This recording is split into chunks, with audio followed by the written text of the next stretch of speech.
नमस्कार बच्चों, कैसे हैं आप सब। आशा करती हूँ आप सभी अच्छे होंगे, स्वस्थ होंगे, खुश होंगे और अपनी पढ़ाई भी अच्छे से कर रहे होंगे। तो जैसा कि आप सभी जानते हैं, मैं हूँ आपकी हिंदी की अध्यापिका और मैं स्वागत करती हूँ आप सभी का आईसीटी वर्चुअल क्लासरूम में। और आज हम यहाँ पर एकत्रित हुए हैं पढ़ने के लिए क्लास 12th की हिंदी।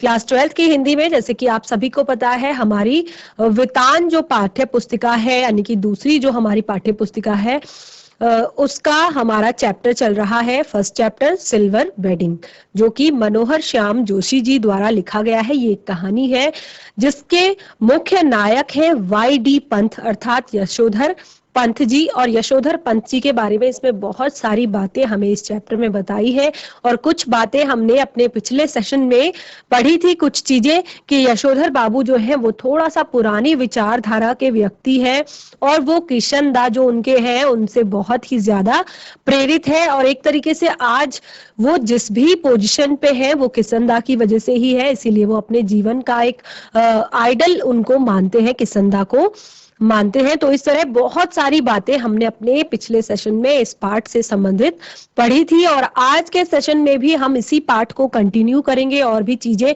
किशन दा के बारे में पढ़ेंगे, उनकी फैमिली के बारे में पढ़ेंगे और उनके विचारधारा के बारे में पढ़ेंगे। तो शुरू करते हैं आज का सेशन। लेकिन आप सभी, क्योंकि जो चैप्टर है उसको मैं बार बार पहले भी कहती हुई आई हूँ कि चैप्टर आपका परीक्षाओं की दृष्टि से बहुत ही ज्यादा महत्वपूर्ण है, तो इसीलिए सभी बच्चे ध्यान पूर्वक सुनेंगे ताकि आपको बार बार किसी पाठ को पढ़ने की कोई फिर आपको इतनी ज्यादा बार बार जरूरत नहीं होगी। आप अगर एक बार इसको अच्छे से समझ लेंगे तो आप इस पाठ से संबंधित सभी प्रश्नों के उत्तर दे सकते हैं। तो चलते हैं स्मार्ट बोर्ड की तरफ, शुरू करते हैं आज का सेशन। तो जैसे कि हमने इससे पहले हमने पढ़ा था कि यशोधर बाबू जब ऑफिस से निकल रहे थे तो वहां पर वो ऑफिस की जो घड़ी थी वो लगभग 5:35 दर्शा रही थी। तो वो बिल्कुल ऑफिस, क्योंकि यशोधर बाबू जो है वो वहां के अधिकारी है और बड़े बाबू है और उनसे नीचे भी कुछ काम करने वाले कर्मचारी हैं। तो यशोधर बाबू निकलते वक्त, ऑफिस से निकलते वक्त, क्योंकि पूरे दिन भर जो भी अपने सहकर्मियों के साथ उनकी बातचीत हुई है उनको थोड़ा सा माहौल को हल्का करने के लिए वो एक बात कहते हैं कि ऑफिस की घड़ी जो है वो भी आप लोगों की तरह ही आलसी हो गई है, लेजी हो गई है, जो कि सही समय जो टाइम है वो बहुत धीरे धीरे चल रहा है। तो इस तरह फिर उसके बाद थोड़ा सा बातचीत आपस में होती है और तभी पता चलता है कि आज यशोधर बाबू की सिल्वर वेडिंग है, सिल्वर वेडिंग एनिवर्सरी है, अर्थात शादी के 25 साल पूरे हुए हैं। तो इसी बात पर जो चड्डा वहां पर दूसरे उनके कोवर्कर हैं, उनके साथ काम करने वाले लोग हैं, वो उन्हें पार्टी देने के लिए कहते हैं और कहते हैं कि थोड़ा सा ऑफिस के जो लोगों का जलपान कराया जाए और इस पे कहते हैं कि आप थोड़ा बहुत खर्चा ले लीजिए, दे दीजिए। और क्योंकि यशोधर बाबू, जैसे कि मैंने आपको बताया, बहुत ही ज्यादा एकदम साधारण विचारों वाले व्यक्ति हैं और उन्हें ये सारी चीजें अच्छी नहीं लगती। वो कहते हैं कि ये हमारी संस्कृति में नहीं है, ये तो पश्चिमी सभ्यता से आई हुई चीजें हैं। तो वो इसके लिए तैयार नहीं होते। लेकिन फिर भी चड्डा के बार बार जोर देने पर जो बड़े बाबू हैं अर्थात यशोधर बाबू हैं, वो एक 10 का नोट जो है, 10 के नोट जो है वो दे देते हैं और इसके लिए सारे सेक्शन के इसरार करने पर भी वह अपनी सिल्वर वेडिंग की इस दावत के लिए नहीं रुके। जबकि क्योंकि उस टाइम पे 10-10, 20-20 रुपए की जो कीमत थी वो भी बहुत ज्यादा हुआ करती थी। तो उन्होंने पैसे दिए और उसके बाद वो अपनी सिल्वर वेडिंग की दावत के लिए नहीं रुके, क्योंकि उनको ये सारी चीजें, जैसे कि मैंने आपको पहले ही बताया था, बिल्कुल भी उन्हें ये अच्छी नहीं लगती थी। और मातहत लोगों से चलते चलते थोड़ी सी हंसी मजाक कर लेना किशन दा की परंपरा में है। उनके साथ चाय पानी और गप्पे गपास्ट में वक्त बर्बाद करना उस समय परंपरा के विरुद्ध था। हाँ, ठीक है कि वो जाते वक्त थोड़ा सा हंसी मजाक कर लेना, जो किशन दा से उन्होंने सीखा था, अपने जो कोवर्कर हैं, अपने साथ काम करने वाले जो लोग हैं, अपने सहकर्मी हैं, उनके साथ थोड़ा सा हंसी मजाक कर लेना, ये उनकी परंपरा में था। लेकिन साथ में बैठकर चाय पानी पीना, गप्पे गपास्ट करना, इस बातों ये सारी चीजें उन्हें वक्त बर्बाद करना लगता था और ये उनकी परंपरा और संस्कृति के विरुद्ध था। इधर यशोधर बाबू ने दफ्तर से लौटते वक्त बिड़ला मंदिर जाने और उसके उद्यान में बैठकर कोई प्रवचन सुनने अथवा स्वयं ही प्रभु का ध्यान लगाने की नई रीत अपनाई है। और यशोधर बाबू ने हमेशा एक आदत अपनी डाली है कि जब भी वो दफ्तर से लौटते हैं तो रोज ही बिड़ला मंदिर जाते हैं और उसके उद्यान में उसका जो छोटा सा बगीचा है वहां पर बैठकर वो प्रवचन सुनते हैं या स्वयं ही प्रभु का ध्यान लगाते हैं। ये नई रीत उन्होंने खुद से अपनाई थी और ये बात उनके पति और बच्चों को बहुत ज्यादा अखरती थी। ये बात उनके जो उनकी पत्नी और जो बच्चे हैं, क्योंकि जैसे कि मैंने आपको बताया अब उनके जो बच्चे हैं वो पढ़ लिख चुके हैं और आगे आप पढ़ेंगे कि उनका जो बेटा है वो भी अब जॉब करने लगा है, 1500 रुपए की नौकरी वो करने लगा है। तो अब वो बदलती संस्कृति के साथ अर्थात बदलते टाइम के साथ वो भी अपने आप को थोड़ा सा चेंज कर रहे हैं, थोड़ा सा मॉडर्न बन रहे हैं। तो ये बात जो है उनकी पत्नी और बच्चों को बिल्कुल अच्छी नहीं लगती थी कि वो मंदिर जाए और व्रत करे। तो वो कहते थे अब्बा आप कोई बुढ़े थोड़ी है जो रोज रोज मंदिर जाएंगे, इतने ज्यादा व्रत करेंगे। और यशोधर बाबू इस आलोचना को अनसुना कर देते। यशोधर बाबू इस आलोचना को अनसुना कर देते थे। सिद्धांत के धनी किसंदा के अनुसार यही निशानी है और सिद्धांत के धनी होने की अर्थात अपने सिद्धांतों पर चलने वालों की किसंदा के अनुसार यही एक निशानी है कि वो पूजा पाठ करें और व्रत उपवास करें। बिड़ला मंदिर से उठकर यशोधर बाबू पहाड़गंज जाते और घर के लिए साग सब्जी लाते थे। किसी से मिलना मिलाना हो तो इसी समय कर लेते थे। और यशोधर बाबू का एक सिद्धांत था कि वो ऑफिस से घर आने के बाद ना तो कहीं जाते थे ना कहीं आते थे। वो उन्हें अगर किसी से मिलना हो, कहीं किसी को मिलाना हो तो वो सारे काम अपने इस टाइम पर कर लिया करते थे। भले ही दफ्तर 5 बजे छूटता हो वो घर 8 बजे से पहले नहीं पहुंचते थे, क्योंकि वो घर सारे काम अपने पूरे सारे जितने भी काम होते हैं वो अपने सारे काम निपटा कर ही घर जाया करते थे। आज बिड़ला मंदिर जाते हुए यशोधर बाबू की निगाह उस आहते पर पड़ी जिसमें कभी कभी किसंदा का 3 बेडरूम वाला क्वार्टर हुआ करता था और जिस पर इन दिनों एक 6 मंजिला इमारत बनाई जा रही है। वो रास्ते में जाते जाते उन्होंने वहां पर उनकी नजर पड़ी कि जहां पर किसंदा का एक 3 बेडरूम वाला क्वार्टर हुआ करता था और इस पर आज 6 मंजिला इमारत बनाई जा रही थी। इधर से गुजरते हुए कभी कभी डीआईजेड एरिया की बदलती शक्ल देखकर यशोधर बाबू को बुरा सा लगता था, क्योंकि समय चेंज हो रहा था, सब जगह आधुनिकता आ रही थी, नए नए जो मॉल है, नई नई बिल्डिंगें बनाई जा रही थी। तो यहीं पर किसंदा का एक फ्लैट हुआ करता था 3 बेडरूम वाला, जिसको तोड़कर अब एक 6 मंजिला इमारत बनाई जा रही थी। तो इस तरह के परिवर्तन को देखकर यशोधर बाबू को थोड़ा सा बुरा सा लगता था। ये सारा गोल मार्केट क्षेत्र बदलती तोड़कर यहाँ एक मंजिला क्वार्टरों की जगह ऊंची ऊंची इमारतें बना रहे हैं। यशोधर बाबू को पता नहीं कि वे लोग ठीक कर रहे हैं या गलत कर रहे हैं। उन्हें यह जरूर पता है कि उनकी यादों के गोल मार्केट को ढहाए जाने का गम मनाने के लिए इस क्षेत्र में डटे रहना निहायत ही जरूरी है। उन्हें एंड्रयूजगंज, लक्ष्मीबाई नगर, पंडारा रोड आदि नई बस्तियों में पद गरिमा की अनुरूप D2 टाइप क्वार्टर मिलने की अच्छी खबर कई बार आई है, मगर हर बार उन्होंने गोल मार्केट छोड़ने से इनकार कर दिया है। उनका क्वार्टर छूटने का नंबर आया तब भी उन्होंने इस क्षेत्र की इन बस्तियों में बचे हुए क्वार्टरों में अपने नाम में से एक अपने नाम अलाट कर लिया।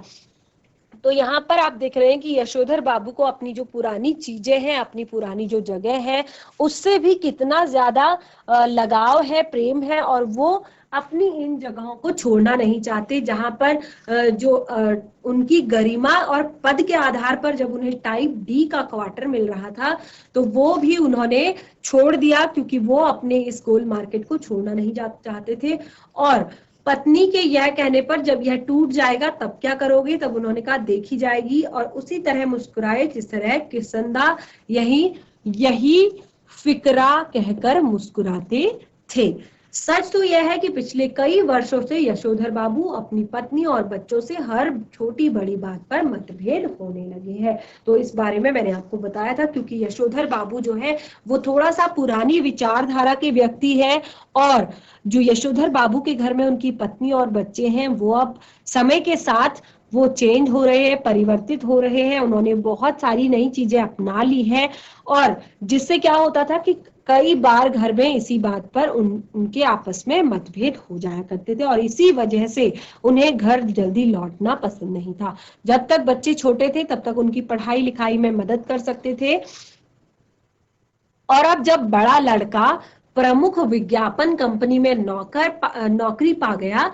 यद्यपि समहाउ यशोधर बाबू को अपने साधारण पुत्र को असाधारण वेतन देने वाली यह नौकरी कुछ समझ नहीं आती थी, क्योंकि उनको लगता था कि उनका जो पुत्र है वो तो साधारण है, लेकिन ये असाधारण वेतन अर्थात, क्योंकि उस टाइम पे 1500 रुपए बहुत ज्यादा हुआ करते थे, तो ये उन्हें थोड़ा सा अजीब लगता था कि ऐसा कैसे हो सकता है कि कोई कंपनी जो है वो 1500 रुपए आपको सैलरी दे दे। वे कहते हैं कि 1500 रुपया तो अब हमें रिटायरमेंट के पास पहुंच कर मिला है, शुरू में ही 1500 रुपया देने वाली इस नौकरी में जरूर कुछ पेंच होगा, क्योंकि समय बदल रहा था और वो एक विज्ञापन संस्था थी।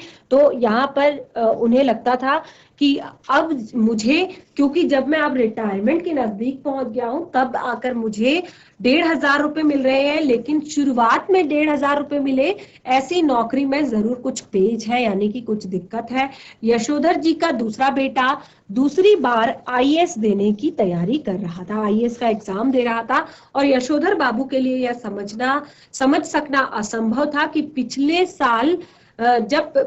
साल यह एलाइड सर्विसेज की सूची में माना काफी नीचे आ गया था, तब इसने ज्वाइन करने से क्यों इनकार कर दिया, क्योंकि उस टाइम पे जॉब इतनी आसानी से मिलना, इतनी जल्दी मिलना बहुत ज्यादा कठिन था, क्योंकि बहुत कम लोग इतने पढ़े लिखे हुआ करते थे। उनका तीसरा बेटा स्कॉलरशिप लेकर अमेरिका चला गया था, और उनकी एकमात्र बेटी न केवल तमाम प्रस्तावित वर अस्वीकार करती चली जा रही थी, और उनकी केवल एक बेटी थी जो बहुत सारे वर जो है वो अस्वीकार कर चुकी थी, बल्कि डॉक्टरी की उच्चतम शिक्षा के लिए स्वयं भी अमेरिका चले जाने की धमकी दे रही थी।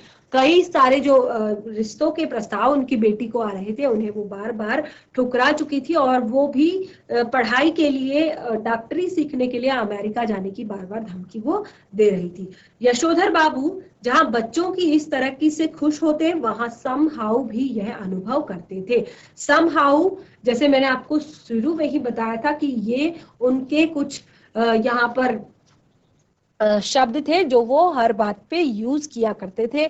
तो समहाउ शब्द जो है वो अनिश्चितता को दर्शाता है, यानी कि यशोधर बाबू की एक अनिश्चित हर चीज पर फिक्स जो निर्णय न ले पाने की, या फिक्स किसी बात को न कह पाने की जो एक समस्या थी, उसके लिए वो इसको प्रयोग करते थे। यह भी अनुभव करते कि वह खुशहाली भी कैसी जो अपनों में परायापन पैदा कर दे। एक तरफ तो वो खुश थे कि उनके बच्चे तरक्की कर रहे हैं, और दूसरी तरफ वो ये अनुभव करते कि ऐसी खुशहाली किसी काम की नहीं जिसमें अपने भी पराये हो जाए। अपने बच्चों द्वारा गरीब रिश्तेदारों की उपेक्षा करना उन्हें समहाउ जचती नहीं थी। ये बात तो बिल्कुल सही है कि चाहे आप कितनी भी बड़ी तरक्की कर ले, कितनी भी ज्यादा तरक्की के रास्ते पर चल ले, तो ऐसे में अगर आप अपने से छोटों पर हंसते हैं या अपने से छोटे लोगों का मजाक उड़ाते हैं या उनकी जो गरीबी है उसमें आप नहीं जाना चाहते, वो आपको पसंद नहीं है, तो ये सच बात है कि ये किसी भी बच्चे के लिए या किसी भी माँ बाप के लिए अच्छा नहीं है कि वो इसे एक्सेप्ट नहीं कर सकते। एनीवे, जनरेशन गैप में तो होता ही है सुना, तो उन्हें लगा कि कोई बात नहीं, जनरेशन गैप में ऐसा होता ही है। जनरेशन गैप मतलब एक पीढ़ी से दूसरी पीढ़ी का जो एक बीच का जो समय है उसे जनरेशन गैप कहते हैं। कि हमारे माता पिता का जो टाइम था, उस जब वो स्कूल जाते थे तो तब विद्यालय कुछ और तरह के होते थे और मतलब पढ़ाने का तरीका कुछ और हुआ करता था। और आज के समय में जब आप पढ़ रहे हैं तो आपके पढ़ने का तरीका अलग है। अब आप डिजिटल पढ़ाई करते हैं, अब आप ऑनलाइन करते हैं, अब आप अच्छी अच्छी किताबों से पढ़ते हैं, लिखने के लिए आपको बहुत अच्छे अच्छे पेन कॉपी कलम मिल जाती है। लेकिन उस समय स्लेट में लिखा करते थे और विद्यालय जाने के लिए भी प्रॉपर ड्रेस नहीं हुआ करती थी। आज आप विद्यालय जाते हैं तो आपको विद्यालय जाने से पहले प्रॉपर बैग चाहिए, बुक्स चाहिए और शू चाहिए, अच्छे से ड्रेस्ड अप होकर आप जाते हैं, यूनिफॉर्म में जाते हैं।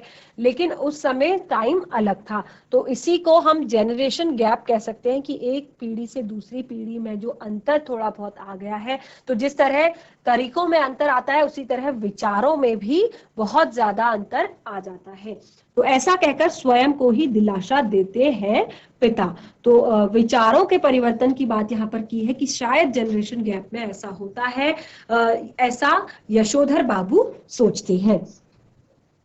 यद्यपि यशोधर बाबू की जो पत्नी है अपने मूल संस्कारों से किसी भी तरह आधुनिक नहीं है। यशोधर बाबू की जो पत्नी है, भले ही वो भी अपने बच्चों के साथ साथ थोड़ा सा समय के साथ चलने लगी है, अपने बच्चों के कहने पर ही सही, समाज को देख कर ही सही, लेकिन वो अपने मूल संस्कारों से बिल्कुल भी आधुनिक नहीं है। क्योंकि वो जितने भी रीति रिवाज अपने घर में करती है, जो भी सारी चीजें करती है, जो संस्कार उन्हें मिले हैं, वो सारे उनके मूल है। तथापि बच्चों की तरफदारी करने की मात्र सुलभ मजबूरी ने उन्हें भी मॉड बना दिया। मॉड अर्थात मॉडर्न बना दिया। ठीक है, भले ही वो अपने मूल संस्कारों से आधुनिक नहीं है, लेकिन बच्चों की तरफदारी करना अर्थात बच्चे जो कुछ बोलते हैं उनकी हाँ में हाँ मिलाना और उनके साथ परिवर्तन होना, इस बात की मजबूरी ने उन्हें भी थोड़ा सा मॉडर्न बना दिया।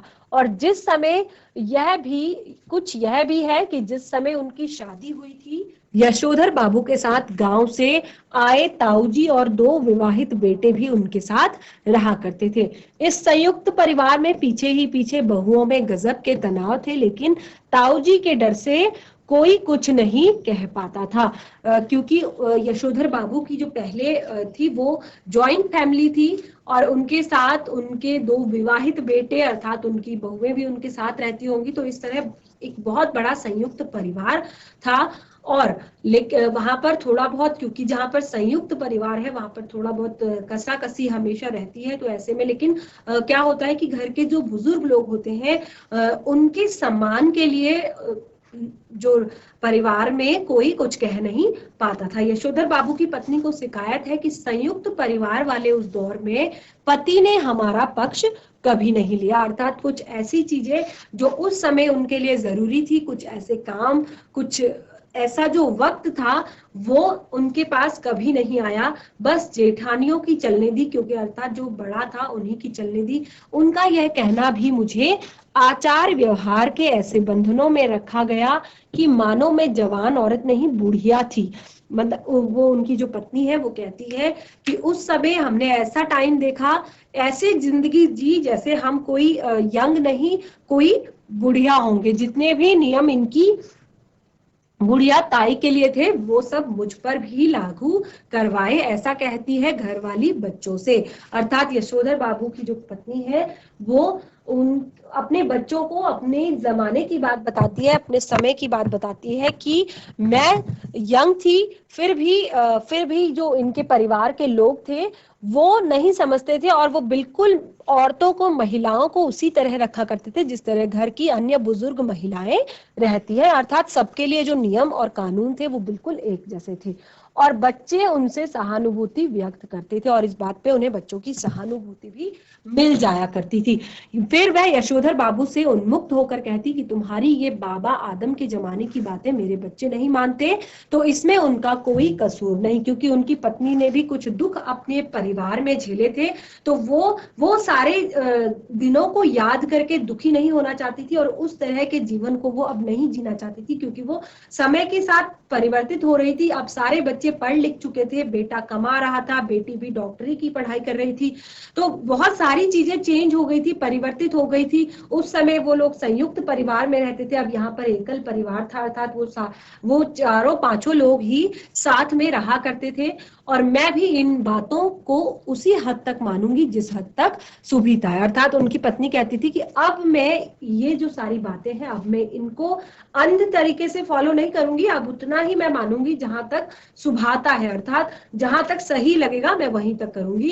कहने से वह सब ढोंग ढकोसला हो नहीं सकता, साफ बात। वो कहती थी अब केवल कह देने से मैं सारे ढकोसले करने नहीं करूंगी। धर्म कर्म कुल परंपरा सबको ढोंग ढकोसला कहकर घरवाली आधुनिकताओं का आचरण आधुनिकताओं सा आचरण करती है। तो यशोधर बाबू सैनल बुढ़िया, चटाई का लहंगा, बूढ़ी मुंह मुहा से लोग करे तमाशे कहकर उसके विद्रोह को मजाक में उड़ा देना चाहते थे, क्योंकि पत्नी की जो कुछ बातें थी वो सच भी थी, लेकिन यशोधर बाबू बिल्कुल भी इस बात को मानने के लिए तैयार नहीं थे, और वो उन बातों उस विद्रोह को शैनल बुढ़िया, चटाई का लहंगा, बूढ़ी मुंह मुहा से लोग कहे तमाशे, ऐसी कुछ वाक्य, कुछ शब्द कहकर उनके विद्रोह का मजाक उड़ा देते थे और अनदेखा करना चाहते थे, लेकिन यह स्वीकार करने के को बाध्य भी हो जाते थे कि तमाशा उनका स्वयं का बनाया हुआ है, क्योंकि बातें निकलेंगी तभी बातें बनेंगी। इसी तरह जिस जगह किसंदा का क्वार्टर था उसके सामने खड़े होकर एक गहरा निश्वास छोड़ते हुए यशोधर जी ने अपने से पूछा कि क्या यह बेटर नहीं रहता कि किसंदा की तरह घर गृहस्थी का बवाल ही न पाला होता और लाइफ कम्युनिटी के लिए डेडिकेट कर दी गई होती। तो अब यहाँ पर, और ये सारी बातें जो है, अभी ये सारी चीजें किसंदा के दिमाग, यशोधर बाबू जी के दिमाग में चल रही है। ये केवल और केवल एक याद है कि यशोधर बाबू है जो सारी बातें याद कर रहे हैं, और वो कहते हैं कि क्या ये सही नहीं होता कि मैं भी बिना ये घर गृहस्थी का बवाल नहीं उठाता, अर्थात मैं शादी नहीं करता और लाइफ कम्युनिटी के लिए डेडिकेट कर देता, अर्थात अपने समाज के लिए अपने जीवन को न्यौछावर कर देता, अपने समाज के लिए अपने जीवन को समर्पित कर देता।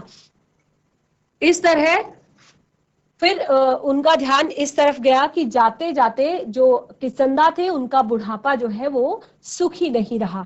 उसके लिए तमाम साथियों ने हौज खास, ग्रीन पार्क, कैलाश, नहीं न कहीं जमीन ली, मकान बनवाया, लेकिन उसने कभी इस ओर ध्यान नहीं दिया। रिटायर होने के 6 महीने बाद भी उसे क्वार्टर खाली करना पड़ा, तब हद हो गई, और उसके द्वारा उपकृत इतने सारे लोगों में से एक ने भी उसे अपने यहाँ रखने की पेशकश नहीं की।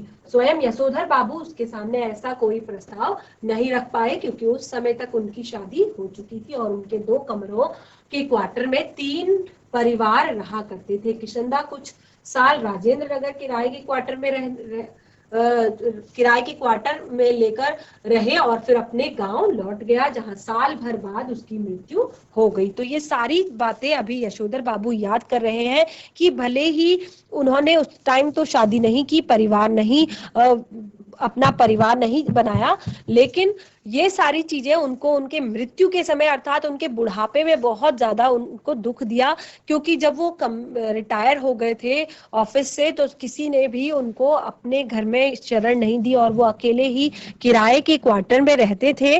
और कुछ दिन बाद वो थोड़ा सा बीमार हुए और उसके बाद फिर वो अपने गांव लौट चले। तो आज का हमारा सेशन जो है वो यहीं पे समाप्त होता है। आज हमने बहुत सारी बातें पढ़ी जो कि यशोधर बाबू जिस तरह से सोचते हैं, जिस तरह से समझते हैं और उनका पारिवारिक माहौल जिस तरह का है, वो सारी बातें हमने इसमें पढ़ी। क्योंकि ये चैप्टर जो है, ये पार्ट जो है बहुत ज्यादा लेंदी है, बहुत ज्यादा बड़ा है। इसमें कहानी कम और सोचने विचारने वाली चीजें जो है वो ज्यादा है। तो आगे से हम इस पाठ का सारांश ही पढ़ेंगे और सारांश को ही हम कंटिन्यू करेंगे। तो आज का सेशन हमारा यहीं पे समाप्त होता है। मिलेंगे नए सेशन में, तब तक के लिए धन्यवाद। आपका दिन शुभ हो।